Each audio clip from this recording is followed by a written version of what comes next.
Bienvenue pour ce troisième jour des Journées européennes des métiers d'art spécial reliure.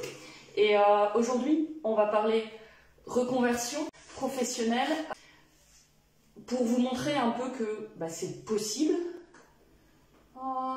de se reconvertir vers des métiers d'art, pour vous donner aussi un peu envie, parce que pour ceux qui suivent ma page régulièrement, vous savez que j'ai eu une vie antérieure à l'opposé de la reliure, puisque je travaillais dans les affaires européennes, et je me suis rendu compte, au gré de discussions avec des divers clients, partenaires, amis, que c'est le genre de parcours qui peut faire rêver, mais où on n'ose pas forcément franchir le pas. Donc on a décidé avec Didier Marchal, qui est relieur à Ilkirch, et Anne Sigel, qui est en formation chez Didier, de partager un peu nos expériences, de témoigner que c'est possible de se reconvertir vers la reliure. Si vous avez des problèmes de son, d'image, etc., vous faites des grands signes. Je tente de garder un œil sur les commentaires en même temps. Je m'excuse d'avance pour le format portrait pour Philippe. Je suis désolée, mais ça ne fonctionnait pas. Et si vous avez des questions, vous pouvez également les transmettre en commentaire. On tâchera d'y répondre. Donc pour démarrer ce direct, je vais laisser Didier et Anne se présenter. En fait, avant, vous faisiez quoi? Qu'est-ce qu'on faisait avant? Donc moi, avant, je travaillais dans l'industrie. J'étais directeur dans un groupe industriel chargé de la prévention des risques avec un titre d'ingénieur. Et un jour, j'ai décidé de changer complètement de vie et je suis arrivé à la reliure. En étant bibliophile, c'était certainement beaucoup plus facile pour moi puisque j'avais déjà un pied dans ou sur le livre, comme vous voulez. Et moi, j'étais chef d'entreprise. Je dirigeais une agence de communication jusqu'à l'année dernière que j'avais créée. Et donc, pour ma part, moi, j'avais des contacts avec le papier, avec la chose imprimée, mais je déléguais les reliures des produits que je pouvais concevoir pour mes clients à un imprimeur, par exemple. Donc toi, tu dis que tu déléguais avant ces travaux de reliure. Comment vous êtes arrivé à la reliure? Alors moi, dans mon choix de reconversion, c'est une réflexion qui s'est étalée sur plusieurs années. Je me suis fait accompagner et le résultat de cet accompagnement, par rapport à mes envies, par rapport à ce que j'avais envie de changer dans ma vie professionnelle, c'était que j'avais envie de m'orienter vers un métier d'art et de transmission du patrimoine. Et donc, je suis allée sur le site de la FREMA et en parcourant les différents métiers, je suis tombée sur le site de Didier et en fait, ça a été la révélation, sans connaître Didier. Et je me suis dit, mais c'est ça que je veux faire, ça allie le papier, l'impression, et j'étais loin de me douter de tout le champ des possibles que j'allais découvrir depuis le début de ma formation, et qui est encore en cours. Et toi, Didier, pour quelle raison Pourquoi la reliure? Déjà, la bibliophilie, c'est effectivement un point important. C'est que j'avais l'habitude de manipuler des livres, de rechercher des ouvrages un petit peu inhabituels. Et puis très rapidement, je me suis aperçu qu'on trouvait des livres, mais quelquefois en mauvais état, à des prix intéressants. Et au tout début, naïvement, je m'étais dit, je vais pouvoir les restaurer, je vais pouvoir refaire mes livres, ça ne posera pas de difficulté. Et je me suis lancé, et très vite, je me suis aperçu que c'était effectivement un métier particulier, et que sans connaissance vraiment spécifique, il n'y avait aucune chance de faire du bon travail. Et c'est là où je me suis décidé, après quelques années, on va dire, de bricolage, de tâtonnement, de me lancer, de passer le CAP et de continuer ensuite ma formation. Donc vous étiez des vrais passionnés du livre. Moi, je dois quand même vous avouer, même si je suis là pour plus coordonner les débats, en vrai, moi, je suis un alien. Je suis venue à la reliure par hasard, parce qu'il y avait une porte ouverte, qu'il y avait de la lumière et que j'ai voulu me former. Et même si évidemment j'adore les livres, je pense que moi ce qui m'a guidée davantage dans le choix du métier de relieur, c'est en fait de faire un métier qui rend simplement les gens heureux. Je trouve qu'un livre, c'est peut-être la chose la plus belle, basique, pour rendre quelqu'un heureux. Il suffit de voir comment les yeux des gens pétillent quand on leur rend un beau livre. Ou simplement quand ils nous ramènent un livre en piteux état, en nous racontant son histoire. Pour moi, c'était essentiel. Donc on a parlé un peu de pourquoi on est chacun venu à la reliure. Est-ce que vous avez l'impression que ce grand écart professionnel est un vrai saut dans le vide, ou est-ce que vous utilisez des compétences du passé? Si je prends mon exemple, les affaires européennes et la reliure, ça n'a strictement rien à voir.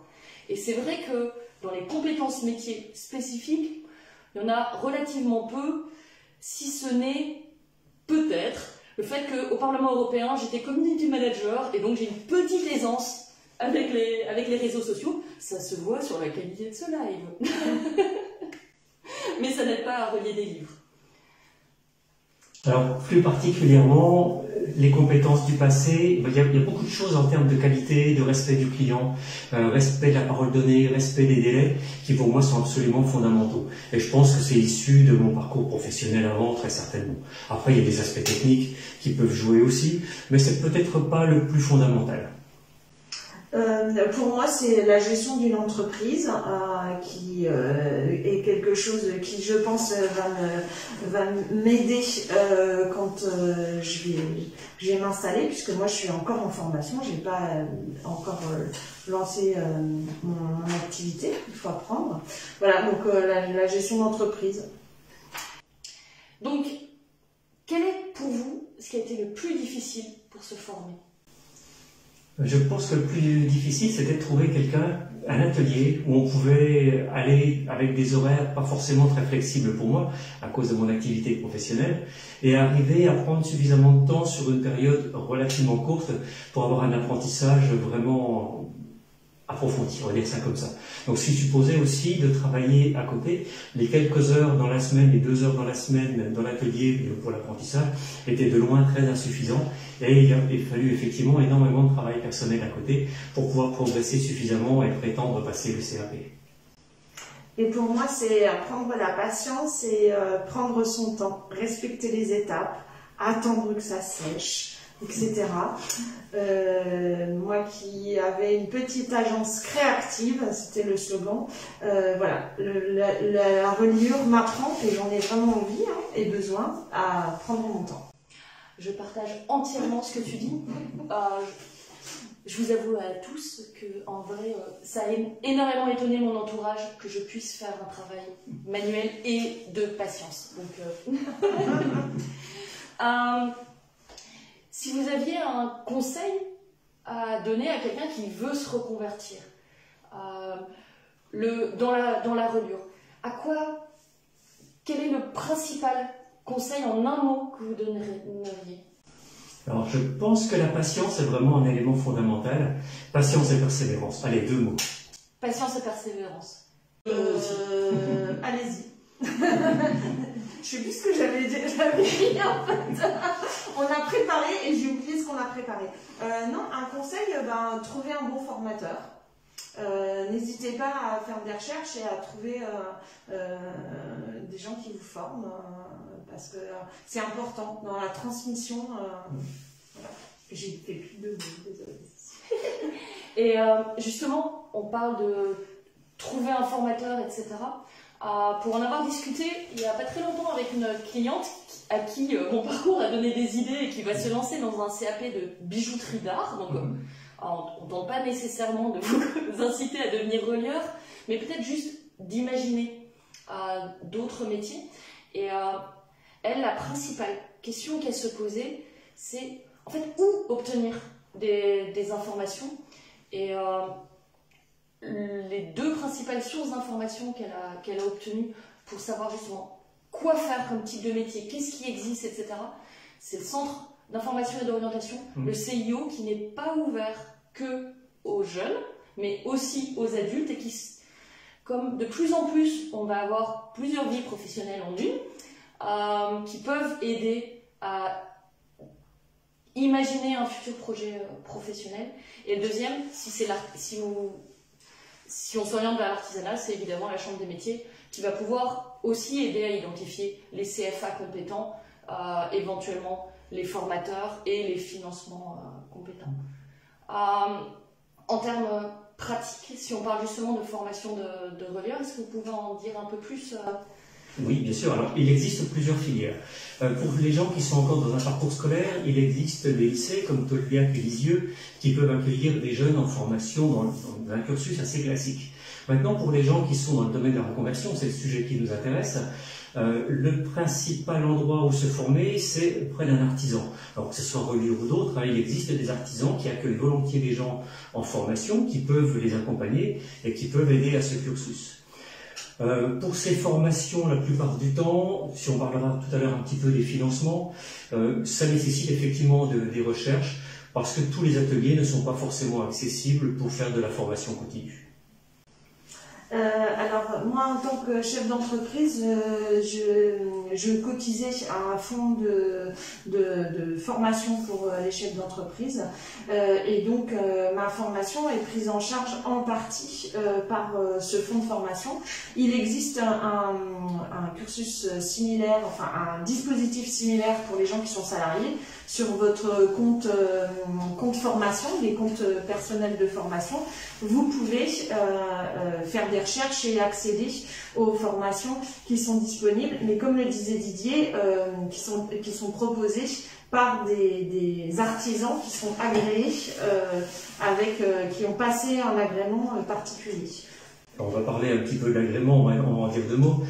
Pour avoir des financements sur la formation, il faut aujourd'hui que les organismes de formation soient référencés soit Datadoc, et pour le début d'année prochaine, donc 2022, qu'ils soient référencés sous un terme qu'on appelle Calliope. C'est un agrément qualité pour les organismes de formation pour prétendre à pouvoir accueillir des stagiaires financés par un fonds formation. Que ce soit Pôle emploi, parce qu'il y a aussi des aides par Pôle emploi, ou par les fonds de formation continue, ou par d'autres dispositifs. Maintenant, cette condition va devenir impérative. Exactement. Et pour ceux qui sont un peu plus jeunes que nous, maintenant l'âge de l'apprentissage a été repoussé à 30 ans. Donc, ce qui implique aussi pour, si parmi vous il y a des plus jeunes qui nous écoutent, qu'en fait, on peut aussi bénéficier d'aide en tant qu'apprentissage, que le patron peut prendre en charge l'ensemble des frais, y compris être payé, avoir au minimum le SMIC, si on a plus de 26 ans. Donc, il existe tout un tas de financements. En revanche, et ça je pense qu'on pourra tous en témoigner, c'est un apprentissage qui demande beaucoup d'investissement, qu'il soit en termes de temps, en termes personnels et en termes matériels aussi.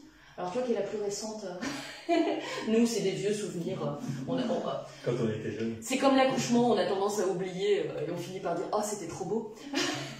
Donc toi qui es encore dedans, est-ce que tu peux juste nous parler un peu de justement comment se passe cet apprentissage ?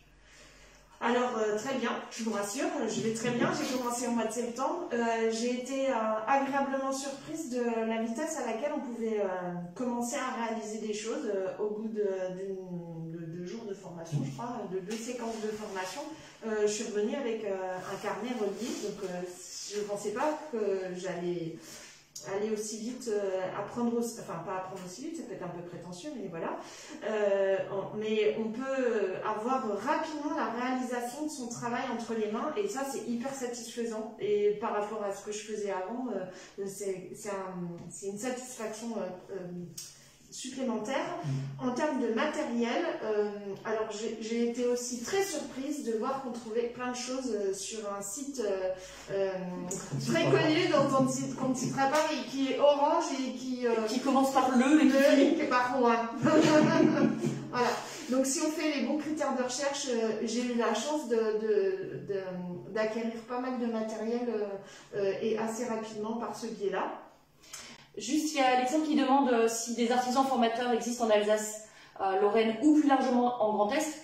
Oui, dans les 2 cas. Alors, Alsace, oui. Didier Marchal est un exemple à Ilkirch. Maurice Salmon est un exemple à Neudorf. Moi, pas encore, mais peut-être bientôt. Lorraine, je vais écorcher son nom, donc je vais me taire parce que je me souviens plus de son nom. Mais on vous le mettra dans les commentaires. Dès que je le retrouve, je te réponds et je te donne des noms. Donc oui, il y a des artisans formateurs. Le plus simple pour trouver un formateur, c'est vraiment de s'adresser à la Chambre des métiers, parce que eux ont une bonne connaissance à la fois des artisans qui sont datadockés, donc qui sont inscrits comme organisme de formation, des personnes qui prennent régulièrement des apprentis par exemple et pourront orienter vers ces personnes. On voulait aussi juste aborder un élément qui était ce qui nous a le plus surpris dans ce métier, parce que parfois quand on imagine se reconvertir, on va dire ouais, je veux faire ce métier, c'est trop beau, et en fait la réalité colle pas toujours. Et en fait on pense que d'une certaine manière il faut tester d'abord, effectivement par des stages de 2-3 jours pour voir si le métier peut convenir. Et donc toi Didier, qu'est-ce qui t'avait le plus surpris alors dans ce métier? Alors c'est vraiment la variété de réalisations qui sont possibles. Ça va de la reliure classique, traditionnelle, on va dire quelques termes techniques, une reliure un peu rapide qu'on appelle bradelle, à la reliure soignée, à la mosaïque de cuir. Ensuite ça va jusqu'à la dorure. On peut démarrer de l'apprentissage simple de papier marbré, on peut faire des cartonnages. En fait le champ est vraiment très très vaste, alors qu'au début on se dit bon bah allez, on va prendre des papiers puis on va les assembler ensemble et ça va s'appeler la reliure. En fait c'est un petit peu plus complexe que ça. Et le champ est vraiment très très vaste et c'est ce qui m'a vraiment beaucoup surpris. Toi Anne? Alors la même chose que Didier, avec le chose supplémentaire en me disant que j'allais surtout travailler sur des ouvrages anciens, donc la partie plutôt restauration du métier. Et en fait, je me rends compte qu'on peut être hyper créatif et et là, quelque part, ça rejoint la satisfaction que j'avais dans mon ancien métier de créer des choses. Et là, on peut l'appliquer au livre, au carnet, au cartonnage. Enfin, c'est effectivement très très large. Et ça m'éclate. D'ouvrir le champ des possibles. Exactement. Alors moi, la chose qui m'a le plus surpris, c'est que tout est réversible. J'ai trouvé ça génial et fascinant qu'on puisse tout défaire, qu'on utilise des colles qu'on peut simplement enlever à l'eau. Alors ça demande un petit peu de patience, voilà, de persévérance et de résilience, mais c'est quelque chose auquel je ne m'attendais pas, en fait, de pouvoir ainsi faire et défaire et encore refaire. Si on conclut cette petite vidéo en direct, est-ce que vous auriez un conseil pour encourager quelqu'un à vraiment se lancer dans une telle reconversion? Je pense que le plus important, c'est vraiment de bien réfléchir. Et puis, comme le disaient Cécile et Anne tout à l'heure, c'est de se lancer. C'est de trouver un atelier, démarrer par quelques heures, essayer, et puis se dire qu'après tout, si ça ne va pas, c'est pas grave, vous avez essayé, vous savez exactement où vous en êtes. Donc, tentez le coup, allez-y. Si c'est pas la reliure, c'est autre chose. Mais trouvez un artisan, allez le voir, discutez, trouvez un moyen de démarrer pour passer quelques temps avec lui. Et là, vous saurez très vite si ça colle ou pas. Ouais, moi j'allais dire que les journées européennes des métiers d'art durent jusque dimanche, donc profitez jusque dimanche pour appeler un artisan, regarder sur les réseaux sociaux, puisque on a du mal à pouvoir aller dans les ateliers en raison des restrictions sanitaires, mais profitez-en, essayez. Au pire, il vous dira non, mais bien souvent, et le majeure partie du temps, ils vous diront oui, et ils vous expliqueront avec grande passion leur métier. Ouais, vous avez vu, on est quand même plutôt sympa en vrai. Mais je partage tout à fait. Je vais juste ajouter un autre moyen éventuellement de tester. Alors là, je leur fais de la pub. J'espère qu'ils vont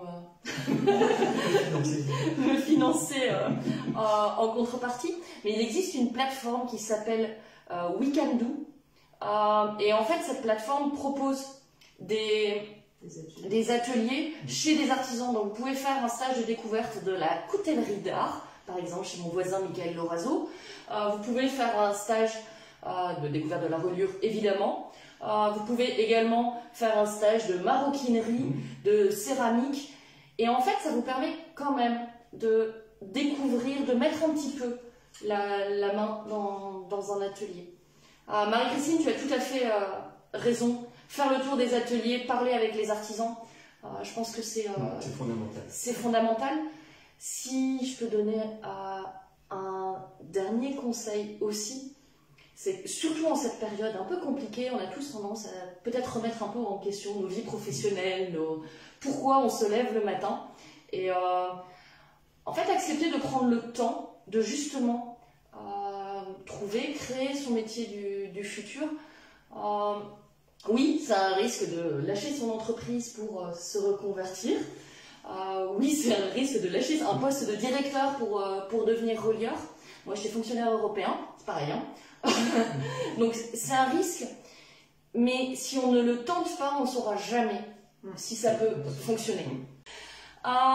Si vous n'avez pas d'autres questions, je vous remercie d'avoir participé à ce direct. Je vous souhaite une très belle après-midi. Je remercie Didier et Anne d'avoir accepté. C'est un plaisir. Merci Cécile. Merci beaucoup. Et puis, on se retrouve demain pour visiter justement l'atelier de Didier Marchal qui nous fera une démonstration de mosaïque de cuir. Pardon, j'en oublie mes mots. Et je vous souhaite une excellente après-midi. Au revoir.